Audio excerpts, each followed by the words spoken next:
मित्रांवर जास्त विश्वास ठेवू नका, त्यासाठी शत्रूंना वापरा.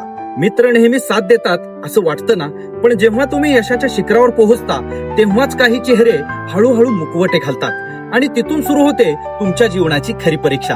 आपण मित्रांवर विश्वास ठेवतो कारण आपल्याला वाटतं की ते कधीही धोका देणार नाही, पण खरी गोष्ट अशी आहे की मित्रांमध्ये जेलसी सहज जन्म घेते.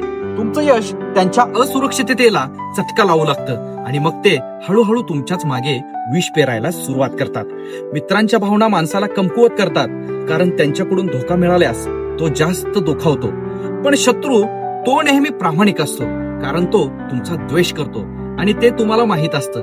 म्हणून जेव्हा शत्रू हात मिळवणी करतो तेव्हा तो तुमचा सर्वात विश्वासू साथीदार ठरतो, कारण त्याचं स्वतःचं नाव त्या विश्वासावर उभं असतं. शत्रूला मित्र बनवणं ही सत्ता मिळवण्याची सर्वात मोठी कला आहे. तुमच्या विरोधकांना समजून घ्या, त्यांचं मानसशास्त्र ओळखा आणि योग्य वेळी त्यांची ताकद तुमच्या फायद्यासाठी वापरा.